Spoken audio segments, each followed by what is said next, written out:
From SF Land, this is Dorking Out, a podcast for people who love to dork out about movies, TV, and everything pop culture.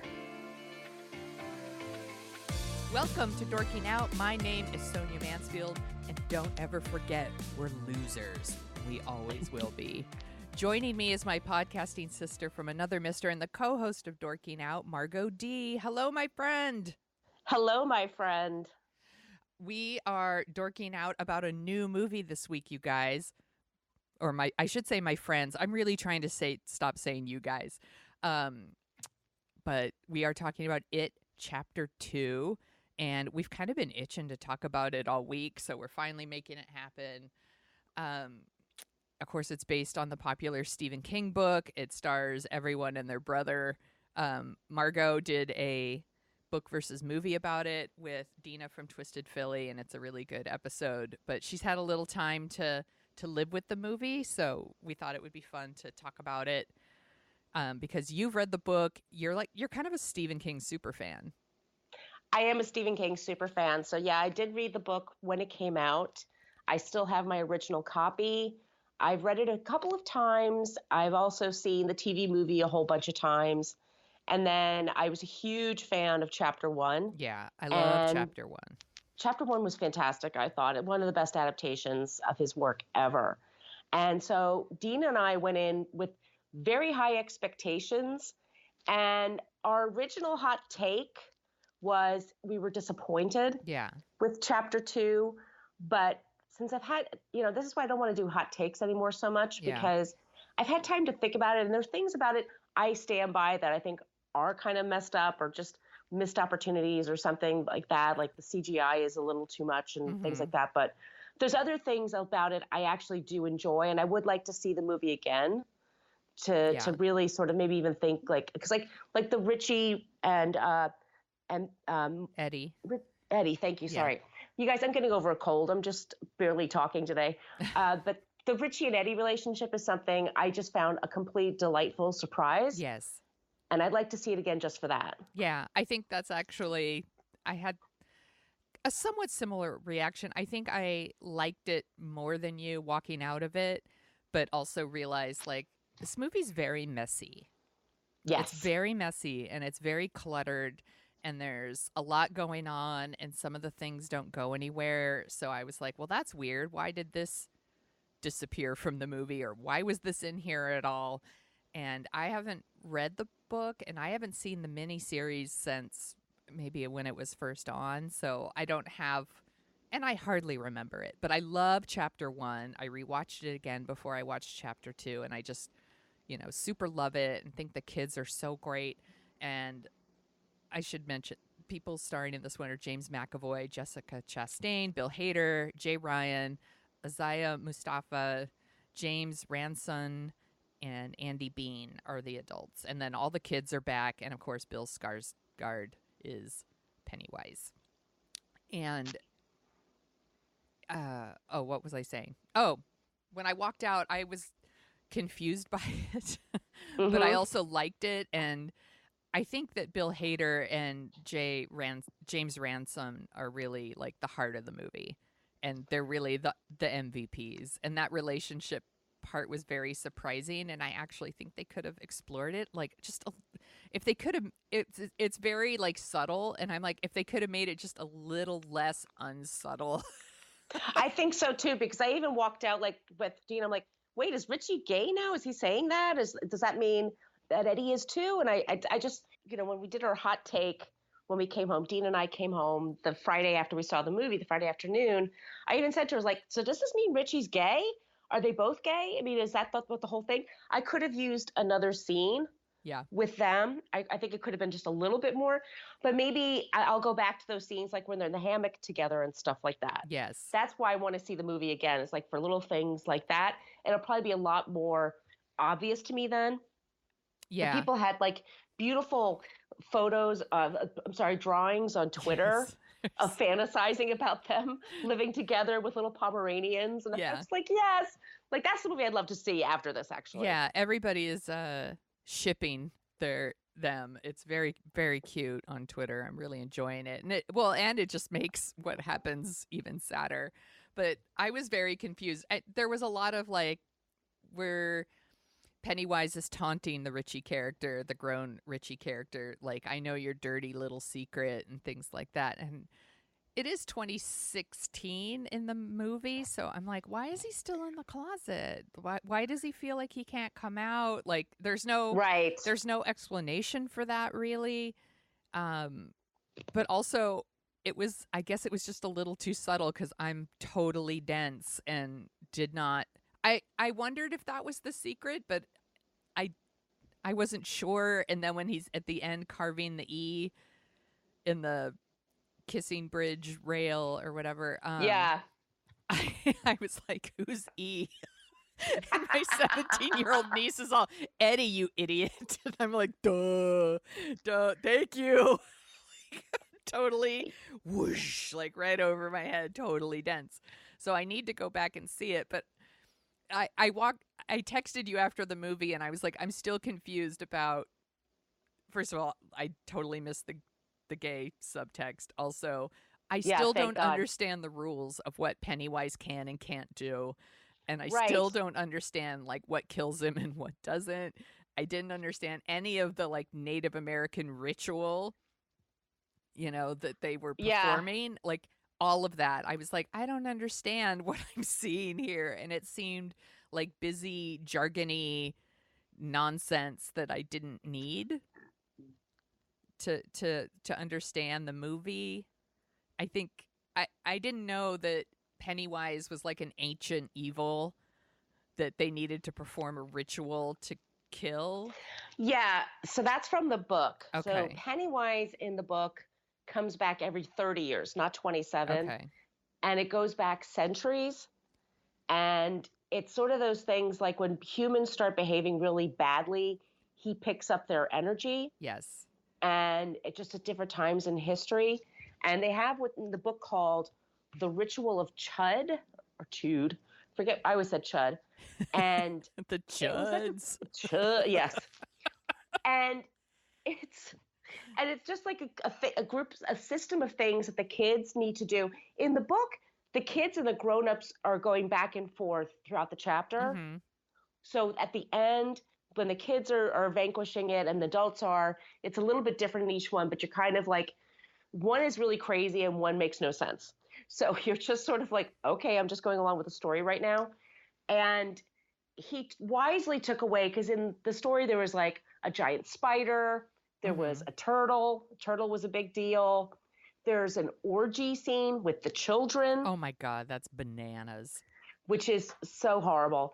And just, I think Stephen King even admits, like for a lot of his books, and that's why the running joke throughout the movie is like his endings suck. Like, and people have been saying this for years. Like, it's so great, like 3/4 of the way through, and then he just writes himself into a corner. Yes. And so that's what I think happened. Pennywise does show up when, like, so I always thought, so Pennywise was supposed to be this like manifestation of Derry, the city of Derry, the town of Derry's like apathy and bad behavior, right? Okay, so I had that part right. I guess I didn't understand that he was this like really ancient evil, and I don't know. And then the whole ritual, it was a little too like comic book movie for me. It was like, we're going to do the thing and then the shaft of light's going to shoot in the sky and we're going to do the stuff and blah, blah, blah. I'm like, what is happening right now? It was a little, I don't know, a little too messy for me, I guess. I felt the same way. I didn't, like I said, I didn't understand the rules.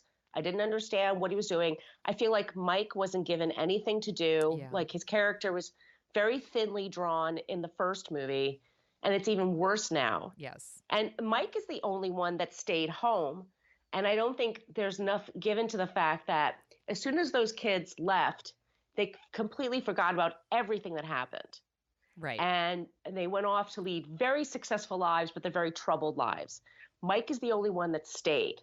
And so Mike has his own issues from being there this whole time.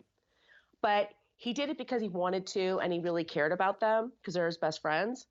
And I feel like, I don't know if you even remember the TV movie, but in the TV movie, I felt like the adults had a little bit more camaraderie than they do in this movie. I think they're good in this movie, Yeah. but maybe they needed like an extra week maybe they needed to do like company exercises, like Outward Bound or something. They need some team building. Yes, like a soccer game or something. I don't know. I think because there's some, I just think the casting, it's very good, but I think it's missing a little bit of like what the kids have. And what the kids have is, and maybe because the kids have all their memories and they haven't disappeared yet. Right. And so it's a tough thing to play. Well, but, and like I love the scene where they're in the restaurant together. Like yes. that, it starts out kind of awkward, and then as the dinner progresses and the alcohol's flowing, they kind of loosen up and they kind of find their rhythm, and they do feel like old friends kind of reconnecting and remembering together. And I'm like, I really like that stuff. But then there's a lot in the movie where they like separate them. Yes. And break them up, and they kind of having their own adventures or whatever, for lack of a better word. And I like it when they're together. So that part kind of, and I understand, like, it's, they want to stick to the source material. I get it, but I guess that part kind of bummed me out. And I did like the casting though, but I was just confused by like I said, I actually really liked the movie. I actually did like it, but I did leave with like a lot of questions that I was like, a revisit would be helpful. And I like movies that, I don't know, that I think about a lot after I see them, that I don't just like instantly forget. So in that way, I really like it. I did really like the scene I like some of the Pennywise. I actually wanted maybe some more Pennywise. Definitely more Pennywise. I loved it. The scene under the bleachers with the little girl, and she's got the like birthmark on her face, and like her interaction with Pennywise is really creepy and really scary and sad. And the stuff in the fun house with the mirrors and with Pennywise was also really well done. So maybe I really respond. This is what it is. Okay, here we go.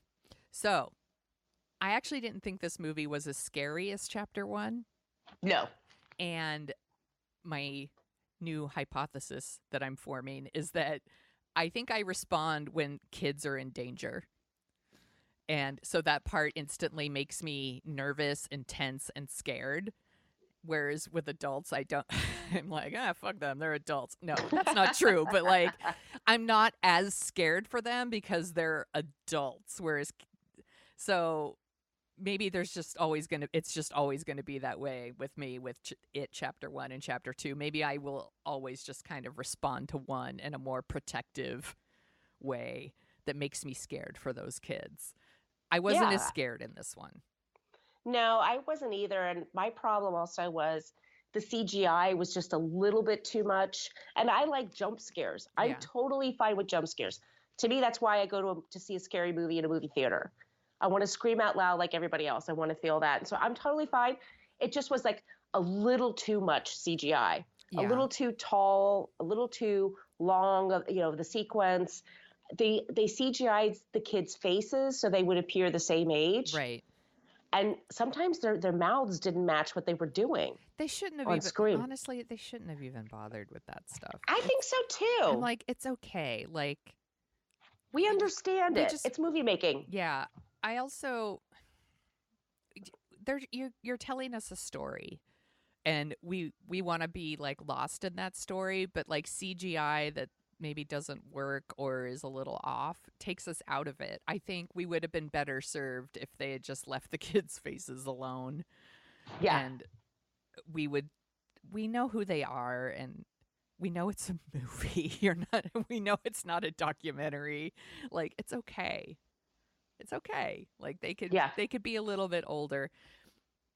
I do wish that the movie had explored, maybe once again, not as subtly, the idea of adults like taking on their own personal demons. I know that, I mean, that's what it's about, right? They're taking on their demons. I think if it could made it just a little bit more obvious that that's what they were doing, maybe I would have liked that too. I think, and Dean and I said this on Book versus Movie, and it's true. I think human monsters are scarier than the made up CGI Yes. monsters. Yeah. And a Henry Bowers as a teenager terrorizing the younger kids Yeah. is scary as shit. It's scary as an adult, it's scary Super as a kid. scary. We all get that. So him, when he's middle-aged and kind of bumbling around with this Hostetter character that died in the first movie, this zombie, I was like, why don't they bring back Bev's husband, who's the abusive asshole, Right, and have her take care of him once and for all? Like, they all had a thing in their past. And I think only like Bill had a scene where it turns out in the end, like he let his brother go outside in the rain because he just didn't feel like it that day. He didn't want to get wet. He didn't want to deal with the rain. And he'd been dealing with that guilt for years. I think he's the only one who really had that scene. But Beverly, they just put her in a bloodbath. right. And that was it. I mean, and I was like, that so doesn't long, have any. That scene. It was so long. And let's go back to Henry Bauer. Why? Yeah. I realized that this was in the book. Like, obviously, it was in the book. But they really could have dropped it for the movie, don't you think? It doesn't do anything or go anywhere. It really doesn't. If you removed it, it wouldn't change anything other than, Eddie maybe wouldn't have got stabbed in the cheek or face or whatever. Like, I just don't think we needed it. And it made the movie feel longer. Like, like you could have. Is Henry Bowers really like what Eddie needs to fight? No. Like, Eddie has other demons that he could be fighting. It seemed weird. His other demons was that he had the overbearing mother. He was a hypochondriac. Yeah. And probably he was gay. And that was sort of what was intimated in the book and intimated in the TV movie with Dennis Christopher playing him. And I think in this one, he's a little bit more, it's strange because he's a little bit more confident. Yeah. And so that didn't make as much sense to me. But I did like everything. He is the exact manifestation of that young actor who played. For sure. That was crazy how much they look alike. Yeah. The casting is really, really good. By the way, did you notice that Eddie's wife is played by the same actress who played his mother? I didn't realize that until people pointed it out to me on Twitter, and I'm like, oh my God. That is... Which is great. Really, really fucking good. That's really smart. And then they also had Ben. I thought Ben's character also could have been done a little better. Yeah. I liked John Ritter playing him in the TV movie. I thought... John Ritter. Oh, R.I.P. Yeah, I mean, the whole thing, like, he has this company. He's an architect, and like, I guess it's based in New York, and he isn't. But it's very strange because he's like very Bruce Wayne about it. Like, he's in another building and they're having that meeting. And then I was like, is he in a wheelchair? Like, is that why he's not there? Yeah. So Ben he's looking at this office and he's in another office and he's watching it over Skype or whatever. And the guy he's talking to at the Hanscom office, he played Ben in the original TV movie as a young man. I did not know that. I learned that later. And so there's little touches like that I love. Yes. But I think like Ben is an interesting character in the book. He has a huge transformation, not just his looks, but he does turn out to be the most handsome and everything. But he's a very successful architect, but he also has a ton of issues with his self-identity and with he's in love with Beverly, but he's like a total womanizer. And in here, he's just kind of a really handsome guy that kind of just stands around. Yeah. Like, I don't feel like they give him much to do. They don't. And they don't have a lot of chemistry either, Bev and No. Ben. And that's here's another weird thing where I was like, where's this going? So in chapter 1, Bev is thinking that Bill is the one who wrote that postcard, and they like have this like little sweet kiss at the end and all of that. And then in this movie, there's this kind of spark between Bev and Bill, and they kiss again because once again, I think she still thinks he's the one who wrote the postcard. Yes. And then later she realizes that it's Ben, and then her and Ben are together. Nothing ever comes of the like her kissing Bill. Bill's married. Yeah, that also happens in the book. And it never goes anywhere. And then, unfortunately, Ben seems like a very nice man, and I'm sure he's going to treat Bev really great. But they don't, like, the actors don't really have any chemistry, and I didn't really feel that connection. No, and them. No, and I was saying in Book First Movie, and I totally stand by. It's like John Ritter and Annette O'Toole in a car just driving away together. And you feel their passion. Yeah. You feel like, oh my God, these people totally love each other. They're going to spend every minute the rest of their lives appreciating each other. Aww. You know what I mean? You just feel it.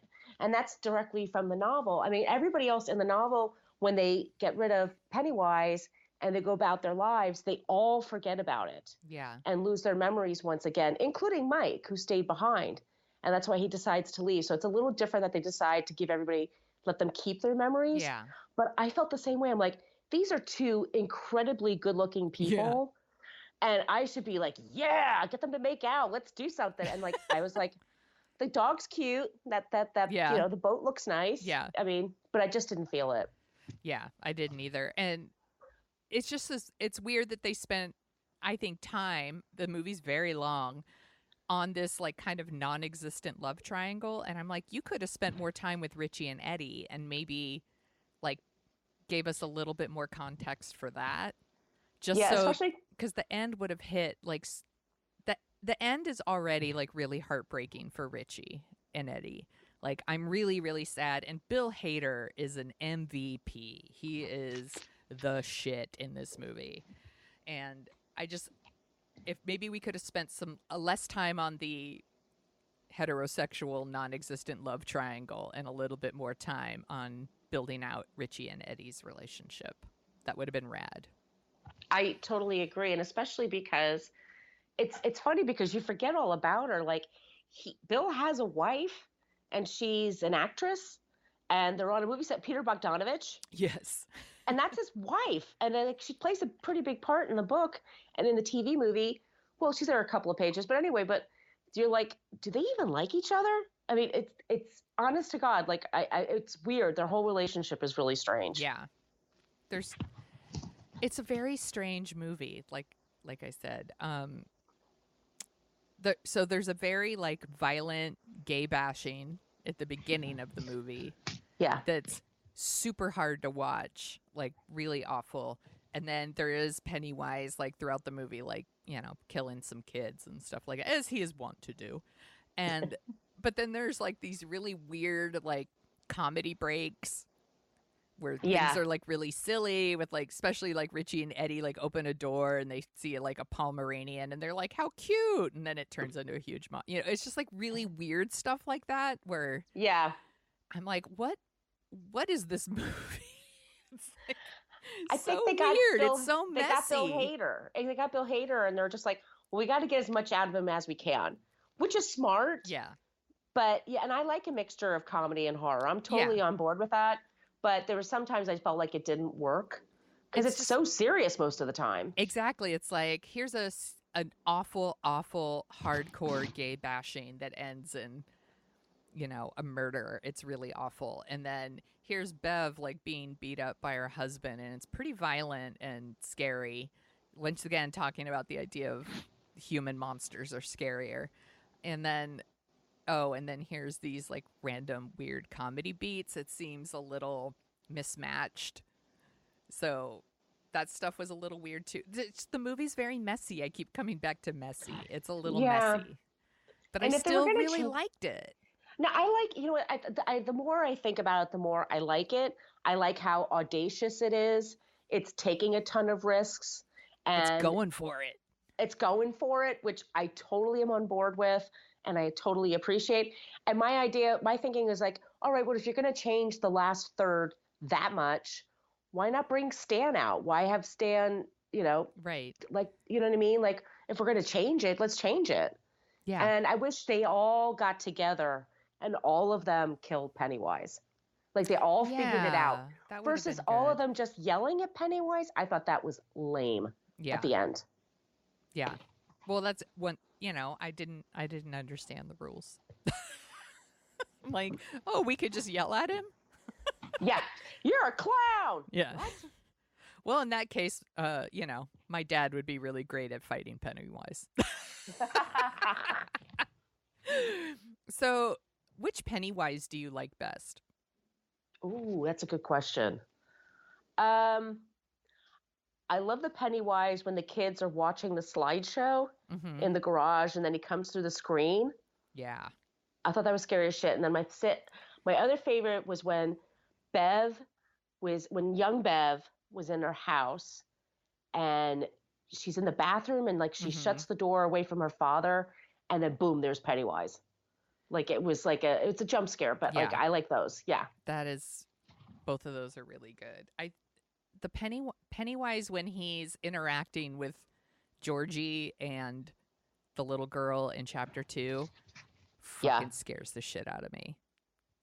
Because that's how a predator behaves, right? It's not just a violent monster that's going to end up like eating these children. It's also what a pedophile would do. Like relating to them, luring them closer, all that really, really scary. Do you think Bill Skarsgård,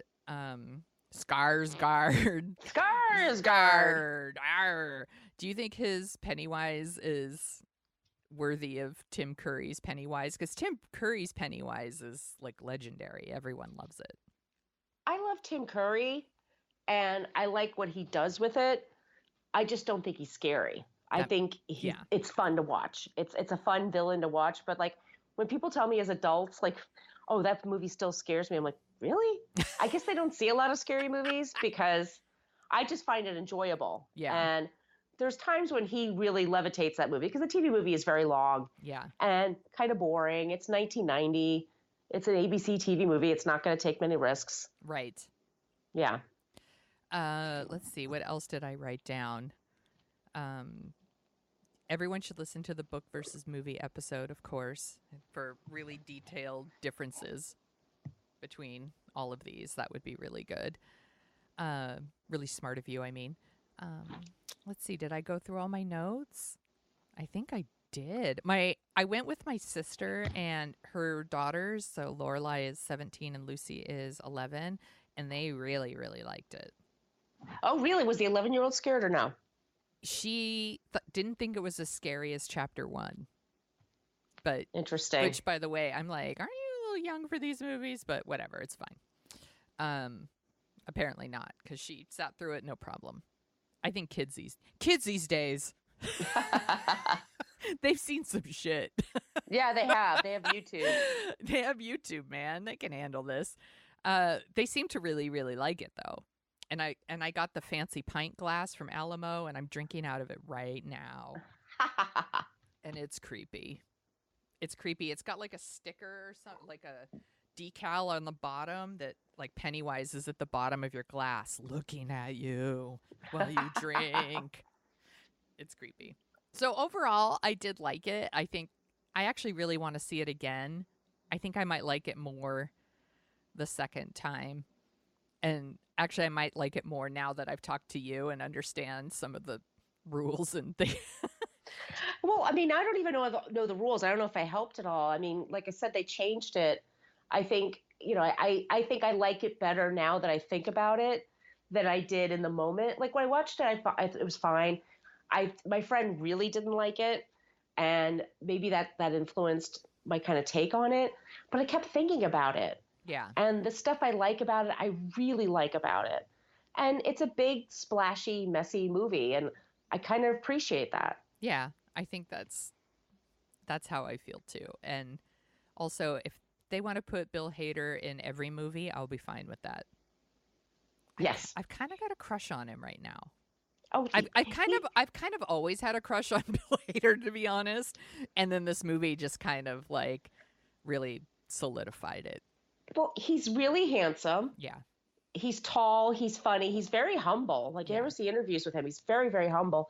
And he can do an Alan Alda impression. That's the best thing in the world. Yes. Like, what's better than that? He also does a Vincent Price impression that makes me laugh really hard. He's like a really old, like really big fan of old movies. And sometimes he would like host things on Turner Classic Movies and stuff. And I'm like, oh, Bill Hader, I love you. My husband saw him once at like a restaurant that down in like Culver City, and I'm like, did you tell him that I love him? And he's like, I did not. And he's all, I love him too. There's like a couple of actors that my husband and I are both like, we both love them. And Bill Hader is one, and the other one is Paul Rudd. And they both seem like really nice guys. Yeah. Like, I think both of us have crushes. Is there anything else you want to say about It Chapter 2? Gosh, what else do I want to say? I think what I'm going to do for book versus movie is when it comes out on digital, I'll have Dina back on the show and she'll watch it. And then she and I are going to, again, ruminate about like the differences and stuff like that. But I liked, if you're listening to that episode, I think I like it better now, but I'm definitely going to see it again.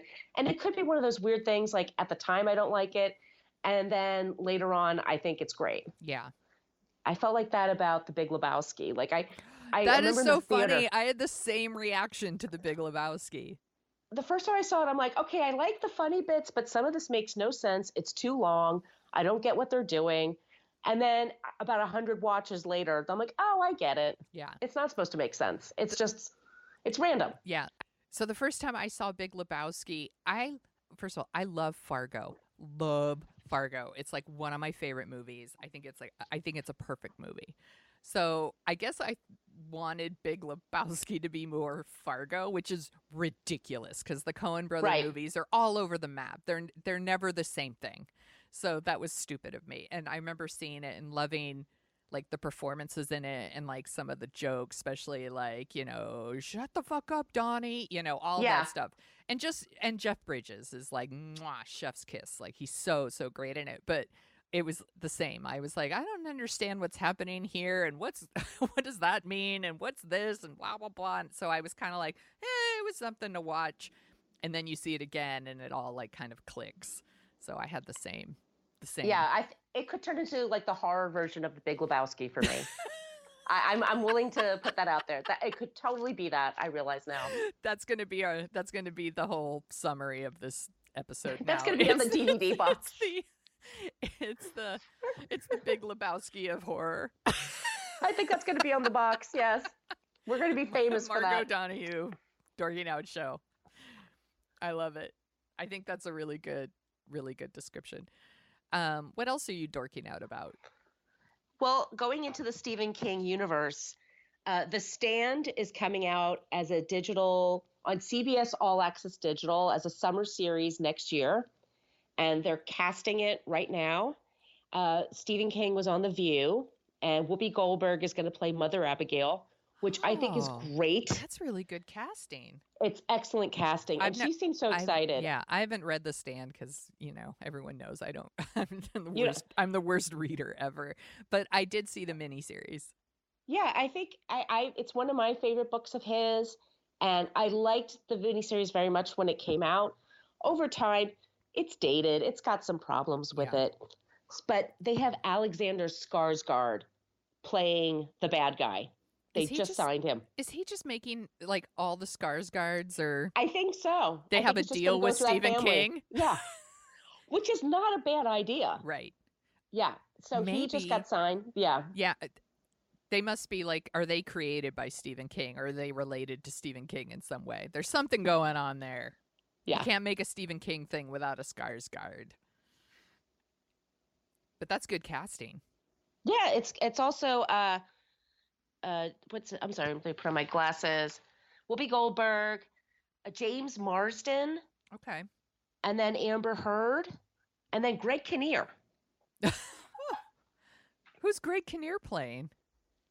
Glenn Bateman, who was the person that was played by Ray Walton. Okay. Walton? I think it's Fast Times at Ridgemont High. Yeah, Walston. Yes, which is funny because he's playing a character that's a lot older than him. But there you go. Well, that's fine. I will definitely watch that. I don't know.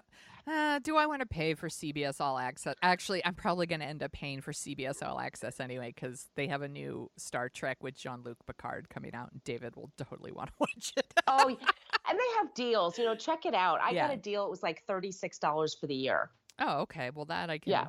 Yeah. I originally paid for it because I wanted to check out the new Star Trek. And then after like 5 episodes, I was like, that's enough of that. So I canceled it.